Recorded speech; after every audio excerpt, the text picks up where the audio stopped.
শেখ মুজিব তো ধরেন টয়লেটের জানলা দিয়ে আপনার সিটি ফালাইয়া ভাষা আন্দোলন করে ফেলছে না, এই ফ্যাক্ট সংবিধানে দেওয়া হয়েছে না, এবং এটা অমান্য করলে আপনাকে জেলে নেওয়ারও তো বিধান ছিল। বাঙালি কিন্তু মানুষই মনে করতো না। আপনার প্রিয় কবি যাকে বাঙালি জাতীয়তাবাদের প্রফেটিক ক্যারেক্টার মনে করা হয়, সেই আপনার ব্যাপারে রায় দিছে, আপনার মানুষই না আপনি। বিএনপিকে বলতে হবে না যে আমার হচ্ছে জিয়াউর রহমান হচ্ছে এই পরে এগুলো পূজা শুরু হয়ে যায়, যেটা আমাদেরকে একটা আমাদের ঐতিহাসিক জাতি গোষ্ঠী হিসাবে আমাদের যে একটা ঐতিহাসিক বক্তব্য বা বয়ান প্রপোজিশন সেটা ক্রিয়েট করতে কোনো রকমভাবে সহযোগিতা করেনি।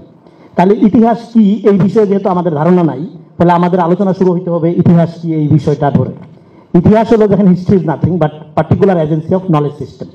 আপনার যে জ্ঞান তত্ত্ব, আপনি আপনার কমিউনিটিকে, আপনি আপনার নেশনকে যেই রকম দেখতে চান সেই রকমভাবে আপনি ন্যারেট করবেন, সেটাই হলো আপনার ইতিহাস। এখন ঘটনা কি? ঘটনা মানে factfulness is not necessary truthfulness. Sheikh Mujib তো ধরেন টয়লেটের জানলা দিয়ে আপনার সিটি ফালাইয়া ভাষা আন্দোলন করে ফেলছে না, এই ফ্যাক্ট সংবিধানে দেওয়া হয়েছে না, এবং এটা আপনি অমান্য করলে আপনাকে জেলে নেওয়ারও তো বিধান ছিল। তো ফ্যাক্ট আপনি ক্রিয়েট করতে পারেন, ফ্যাক্ট কোনো সমস্যা না। হ্যাঁ, there is no fact, only interpretation, politics of interpretation, এটাকে বলে পলিটিক্স অফ হারমেনেটিক্স। হ্যাঁ, এটাকে বলে তাফসীরের রাজনীতি হিসাবে আপনি সহজে বুঝতে পারেন। তো আমাদের ইতিহাসের ব্যাপারে আন্ডারস্ট্যান্ডিংটা হলো, তাহলে আমাদের একটা এমন একটা নলেজ সিস্টেম ডেভেলপ করতে হবে যে নলেজ সিস্টেমের মধ্যে আমরা আমাদের কমিউনিটিকে ফিট করতে পারবো। মানে বাংলাদেশি কমিউনিটি আকারে, যেমন আমি বাঙালি এই বিষয়ে আমার কোনো গর্ব নাই, তুষারের হয়তো এটা ছাড়তে পারবে না, মায়া রয়ে গেল, সেটা থাকলে অসুবিধা নেই, কিন্তু আমি বাঙালি এই ব্যাপারে আমার কোনো রকম কোনো ইমোশন নেই, এবং এই ব্যাপারে আমার কোনো কনসাসনেসও নেই।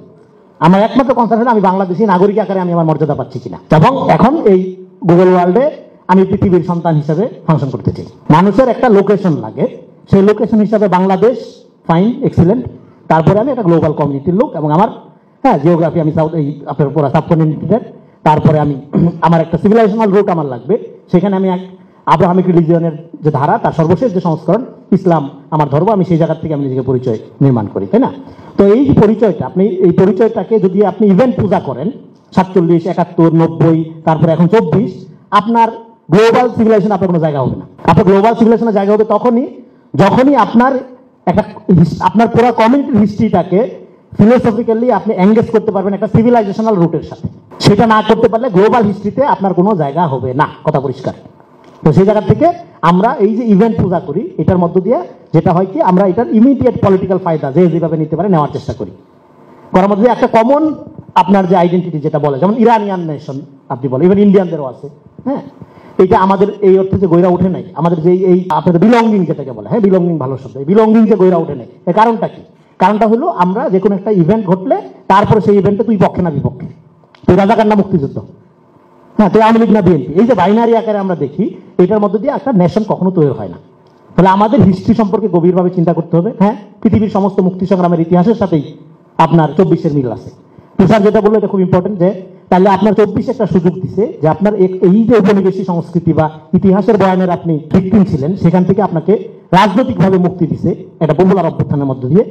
এখন আপনি 24-এর আলোকে আপনার গোটা জাতির ইতিহাসের কোর্সটাকে আপনি রিভিজিট করেন, নট অনলি 47, পুরা ন্যাশনাল ইতিহাসের প্রকল্পটাকে রেস্কিউ করেন। আপনার পুরা ইতিহাসের প্রকল্পের বাই প্রোডাক্ট কি? আওয়ামী ফ্যাসিজম। আপনার এন্টার পলিটিক্যাল আন্ডারস্ট্যান্ডিং এর সর্বোচ্চ বিকাশ কি? হাসিনার ফ্যাসিবাদিত্ব, তাই না? এর বাইরে তো আর কোনো রাজনীতি আবার ডেভেলপ হয় নাই। তাহলে এর বাইরে এখন একটা সুযোগ আসছে যেখানে আপনি আপনার পুরা ইতিহাসের কোর্সটাকে আপনার পুরা ন্যাশনের জন্য আপনি রেস্কিউ করবেন, রেস্কিউ করে আপনি ন্যারেট করবেন। সেখানে ডেফিনেটলি 24 গুরুত্বপূর্ণ, 71 কোনো গুরুত্ব নাই, এরকম ভাবে বাইনারি আকারে দেখার সুযোগ নেই। আর 71 পার্টিকুলারলি আমাদের জন্য ডেফিনেটলি সবচেয়ে গুরুত্বপূর্ণ ইভেন্ট, কারণ এর মধ্যে দিয়ে আপনি একটা নেশন স্টেট এর মর্যাদা অর্জন করছেন। বাঙালির মতো এরকম একটা জাতি, একটা রাষ্ট্র বানাইছে, এটি তো অবিশ্বাস্য। 750 কোটি জনতারে কি বলে? বাঙালি করে রেখেছ, মানুষ করণী কবু। এটা তো মানুষই মনে করতো না। আপনার প্রিয় কবি রবীন্দ্রনাথ কি 7 কোটি জনতারে বাঙালি করে রেখেছে, মানুষ করণী, রবীন্দ্রনাথের লাইন আছে না এরকম একটা?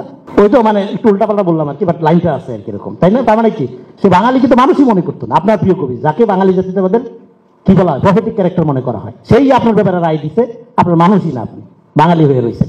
তার মানে বাঙালি হওয়ার মধ্যে কোনো গৌরব নেই। এটা রবীন্দ্রনাথের আপনার লাইন যদি আপনি বিশ্বাস করেন তাহলে বলতে হবে। তাহলে আপনার কি করতে হবে? তাহলে এই যে 24-এর আলোকে আপনার পুরো প্রকল্পটাকে আপনি রেস্কিউ করেন, ন্যারেট করেন, রিন্যারেট করেন। এই জন্য বলতেছিলাম যে আপনার এই 21st সেঞ্চুরিতে অশিক্ষিত মানে সে না যে লিখতে পড়তে পারে না, অশিক্ষিত হলো সেই লোকটা যে তার জানা জিনিসটা আনলার্ন করে রিলার্ন করতে পারে না। এবং আপনার ইতিহাসের মধ্যে ঘটনাটা কি ঘটে, এক সময়ের যে মহান উদ্দেশ্য চেতনা, এগুলো পরবর্তী সময়ে নিপীড়নকারী আদর্শ আকারে ফাংশন করে। এটা জাতিরাষ্ট্রের ইতিহাসের মধ্যে ঘটে, বিভিন্ন কমিউনিটির ক্ষেত্রে এটা ঘটছে, আপনার ক্ষেত্রেও ঘটছে। তো আপনার সেটা কিন্তু আপনার ডিকনস্ট্রাক্ট করতে পারতে হবে। এই জন্য থ্যাংক ইউ দেরিকা। আপনি ডিকনস্ট্রাক্ট করেন, আপনার হোল কোর্সটাকে আপনি ডিকনস্ট্রাক্ট করেন, আপনি তার সেন্টারটাকে ডিসেন্টার করে দেন। ডিসেন্টার করার জন্য আমি বারবার বলি থিওরিটিক্যাল ভায়োলেন্স এগুলো এই মুহূর্তে সবচেয়ে জরুরি কাজ। সেটার দিকে কোনো আগ্রহ নেই, আমরা খালি মব নিয়ে আসি, ঘরে ঘরে সেলিব্রিটি। হ্যাঁ, তো আপনার এটা তো সিরিয়াস কাজ করতে হবে। আপনার ক্রেডিট নেওয়ার ঝগড়া শুরু হয়ে যায়, হ্যাঁ, এগুলোর মধ্যে দিতে হবে না। আপনার সিরিয়াসলি এঙ্গেজ হতে হবে আপনার পুরা জাতিকে। হ্যাঁ, আপনি যদি জ্ঞান দেখেন, আপনি গরিব মানুষ হচ্ছে, থার্ড ওয়ার্ল্ড কান্ট্রি, আপনি যদি চিন্তায় অ্যাম্বুশ করতে না পারেন, দুনিয়া আপনারা বার্তা দিবে না। আপনি এই ক্যাপিটালিস্ট ওয়ার্ল্ডের খুবই ক্ষুদ্র একটা জায়গায় ফাংশন করেন। আপনার একমাত্র অপশন হইল নলেজ ইন্ডাস্ট্রিতে কন্ট্রিবিউট করা, করে গ্লোবাল কমিউনিটিকে, হ্যাঁ, কমিউনিটির কাছে রেসপেক্ট অর্জন করা। তো ফলে আমাদের ইতিহাসটাকে একটা সিভিলাইজেশনাল প্রজেক্টের সাথে লিঙ্ক করতে পারতে হবে, না যে এটা আমি আর আমার মামুর ইতিহাস হয়ে থাকবে। ইতিহাস